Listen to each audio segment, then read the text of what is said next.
Today is the last day at Durban Business Fair, and I just wanted to introduce you guys to this gentleman. Please introduce yourself, sir. Okay, so the name's Namesh Pillai. I'm a financial advisor working for Discovery. All products in terms of Discovery is what we do. We're just trying to create a little bit of awareness to the guys on how to be uh, more financially stable and a little bit more healthier. I mean, it's pointless you making money and not living to see it. And even if you don't live, we make contingencies so that your families can reap the rewards of that. Five questions that I want to ask you, right? So the first one is, what does financial freedom mean to you? Okay, so for me personally, uh, I think it's when you don't have to worry about expenses. I mean, everybody worries about those debit orders that are coming through and stuff like that. But for me personally, being in this industry, like once you don't have that worry and you're not feeling like the day before, the week before your salary is coming in, that you're stressed out, you're waiting for the money to come and stuff like that. If you don't have that, I guess that's financial freedom, and also having some kind of reserves in terms of savings, investments. So if there is an emergency, you've got somewhere to actually pull that funds out so you don't have the stresses of all of that. So the second question is, what's the biggest money mistake that most people make?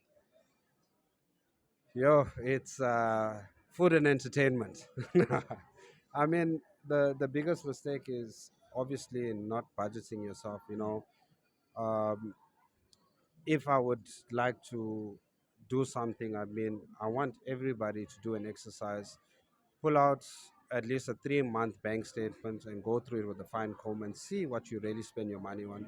Not many of us do this on a regular basis. I mean, even I'm guilty of not doing it. But I think actually look at what you have and what are you spending it on and what you've got availability to do.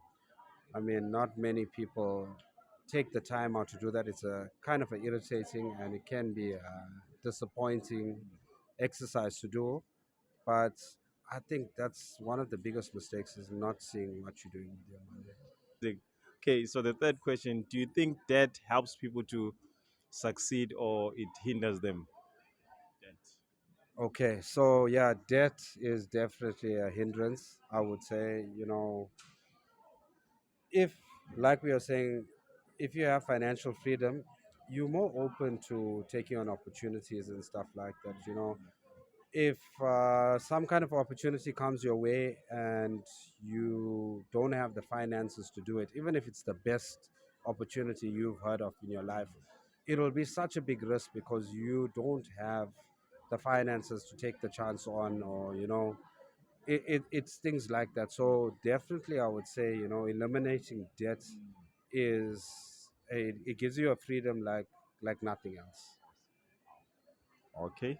And the fourth one. So this is actually my favorite question.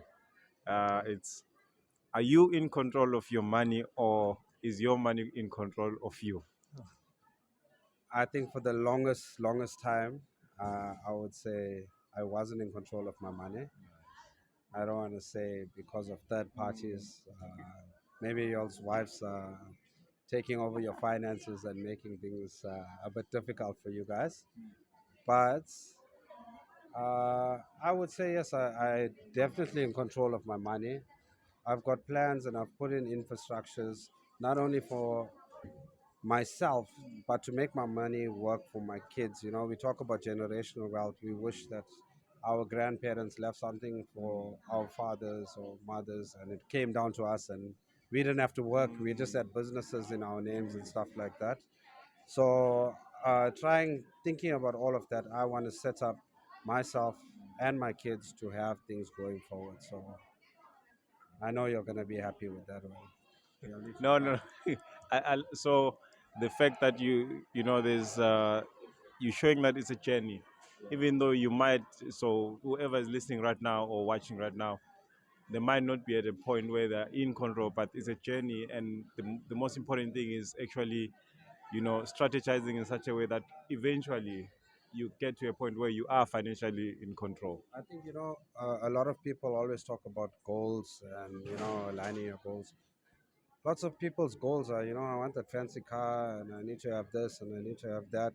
But is it really your goals? Your goal should be looking a step in front of you, not 100 miles in front of you. So I think just when you're setting up goals, just look forward to what's achievable. Like what's achievable within like a 3 to 6 month space first before you're looking at your long term goals. So let's focus on that. Okay, cool, cool. Okay, so I've got the last question. It's what's the one money lesson that you wish you had learned earlier in life? Yeah, it's obviously saving money. I think we always lived on a month to month basis. So what you had is what you spent. But obviously, being in this industry and learning about savings and how important it is, and dealing with people that lost their loved ones and they didn't have anything in place and stuff like that. It's about putting all of those infrastructures. But I think that the one thing is saving. You can't go wrong with saving. To have something in the back of your mind to say, in case of an emergency, I have something. My thing is, I don't know, but I like a strategy to build up 3 months of your living expenses. So have 3 months of your living expenses in reserves, and then I think you'll have a lot of peace of mind. So work on trying to get to that goal. Like if I said to live I won't tell you the amount I need to live, but to live I need 20 grand to cover my debts, food, whatever. So try and work towards getting 60 grand so that you're covered for 3 months in case of any emergency. Okay, bro, it's been a pleasure interviewing you, and I really hope that the listeners can actually learn and use what you're sharing right now. And eventually, we just want South Africans to get to a point where we're comfortable talking about money. Not always talking about money from a negative point of view, but where we're actually growing, and that's the most important thing. Thank you so much. It's my pleasure.